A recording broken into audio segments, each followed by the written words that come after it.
Денешниот пазарен ден во Кочани само мал број жители од планинските села го искористија да донесат нешто да продадат или да ги набават основните прехранбени намирници. Причината за тоа се непроодните патишта кои се или под снег, или пак се однесени од поројните врлежи.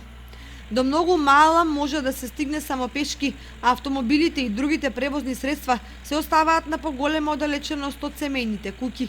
Тамо кај Скорово е пропаднано и тоа од не е било машина и уопште не може да помине ништо. За полаки горе. Луѓето дали за болница имат потреба, дали онака нешто, храна да носат нешто, не е проводено уопште. Па треба општината нешто да преземе мерки, да искочат, да го пуштат патот, да биде проводен.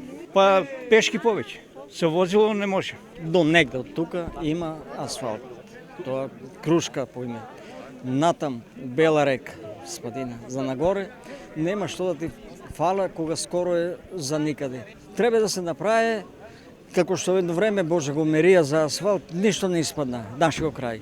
Затоа многу нешто обеќаа, малку се осети и од нема народ избега. Сега веќе повеќе пусто. Времето тека како сега. Сега там 20 сантима снег онебојано.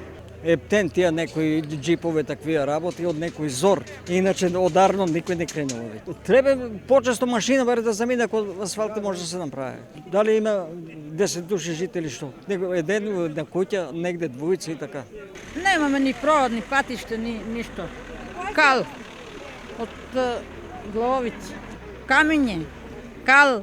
Доколку се остварат најавите на метеоролозите дека студеното и врнежливо време ќе потрае, тогаш снегот ќе ги пролонгира земјоделските активности во пресрет на пролетната сеидба. Од друга страна, снежната покривка добродојдена за житариците кои беа посејани на есен. Од разговори со бизнисмени кои имаат своји фирми и објекти на Пониква, дознаваме дека таму снежната покривка достигнала над 1 метар, што значи дека снегот подлого ќе се задржи и ќе овозможи продолжување на зимската туристичка сезона, која поради неповолните временски услови во изминатите месеци беше речиси промашена.